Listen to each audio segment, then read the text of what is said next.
How you doing, YouTube? Matt with Massive Bear Reviews, back with yet another review. And, yeah, those pops and cracklings and all that stuff you hear outside is America. Yes, it is 4th of July. People are blowing shit up because that's what they do. Especially in my area of the woods, or my neck of the woods here in northeastern Pennsylvania. But, yeah, we're still going to review stuff. And what we're going to review is Buffalo Bayou Smoke on the Bayou. It's a caramel and toffee, what I assume is a stout. It actually doesn't say it on the bottle, so we're going to find out. So let's dive into it and see what she's got as far as what it says on the bottle itself. It says Buffalo Bayou, Smoke on the Bayou, Caramel and Toffee 2016. It actually doesn't say the beer. The side here, it says, you hold in your hands an ale that could never be replicated anywhere else on the planet except Houston. It has flavors of citrusy infused in the malt itself. Flavors of the city, not citrus. Bad ratings. In a song, only our great city can sing. Over here we have balanced sweet and savory in a small bomb of caramel and toffee notes. It will mellow out with age and transform unapologetic to sublime in 6 to 12 months. So it's 2016. I actually don't see a date outside of 2016 on here. So at the minimum, this is 7 months old. It's 4th of July. July 7. There you go. Wax top here. I actually don't think I don't have my wax cutter up here. So we're going to brute force this open. So, if you want to open a bottle, you don't have a wax cutter, what should you do? Let's do a little tutorial on that right now. Typically, most of your bottle openers have a little kind of like nubbin on there.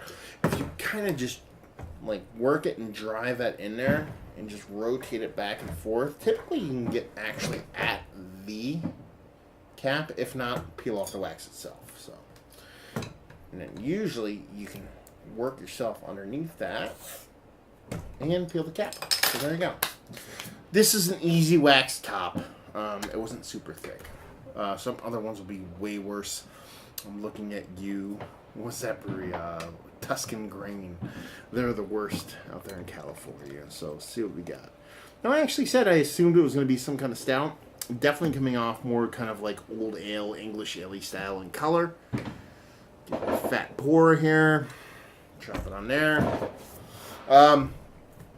Finger and a half. 2 fingers. It was gravity defying, but it's receding super quick. Montball colored head. And, yeah. Definitely like kind of like an old ale, like English barley wine style in color. So, see if we can get a nose on her. More like rich datey, like sweet candied datey than toffee kind of caramelly.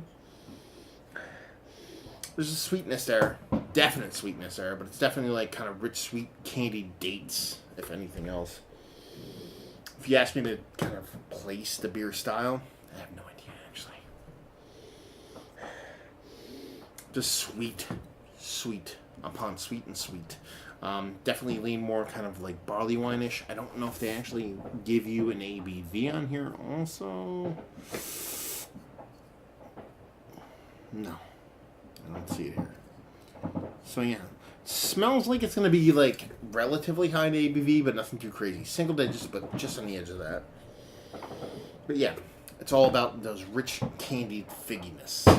More than anything else. So fireworks outside. Hopefully fireworks in there. See what she's got. Cheers.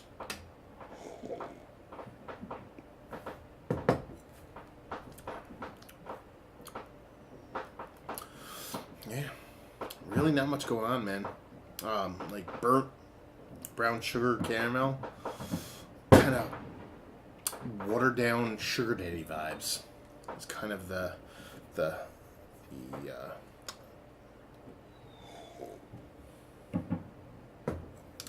vibes I got from not just this one, but a lot of the beers from Buffalo Bayou. Yeah, just kind of missing the mark, man. It's singular. It's watery. It's sugary. There's not much balance to it. It's very single note. Even when they go over the top and they're like, okay, we have caramel and toffee. It's not. It's more just figgy. if anything, which is a great flavor. But if you're going to sit there and tout something as caramel and toffee, you know, you want to give that to me. It tastes more like a beer that was produced then named, named, and brewed for more, you know, marketing than anything else. And you know, it sucks because this beer was sent to me by a viewer, and you know, the last thing I want to do is kind of poop on something that somebody else enjoys, but at the same time, I can't lie. The brewery in itself, it's just come off infinitely underwhelming. And here's the thing about it. I don't think their whole like premise and what they're trying to do is necessarily a negative. I mean, the beers they're trying to create and what they're trying to do are the beers that I actually love.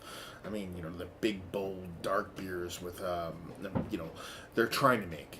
I'm saying big, bold, dark beers with like distinct flavor.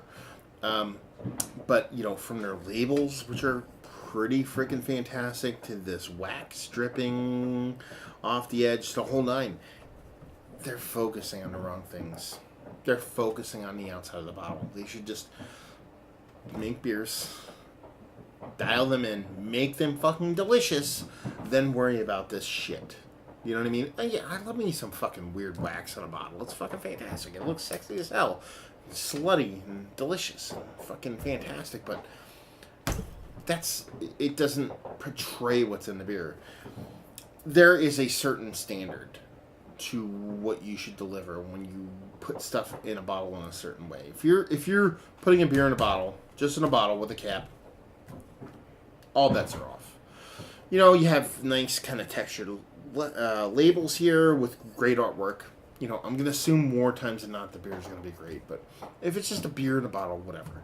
If you start throwing wax in a bottle, I assume it's a bigger beer that should be aged. It's going to be, you know, might be a little bit kind of, you know, fucking non-broken horse. You know what I mean? Like this, it's wild. It's untamed. It means it can be tasty out the chute, but at the same time, it needs a little bit of time to fucking, you know, you need to rein that motherfucker in. And none of those beers have said this. They're pretty much all of them have been waxed, and all of them are just smaller ABV beers. Not that ABV matters when it comes to wax, but because you can have smaller, like funky, brat, wild, you know, sour-based beers that should be aged, and you want to keep oxidation out of them, which is what wax should be for. But it seems like more like these beers are kind of skewed or made for the shelf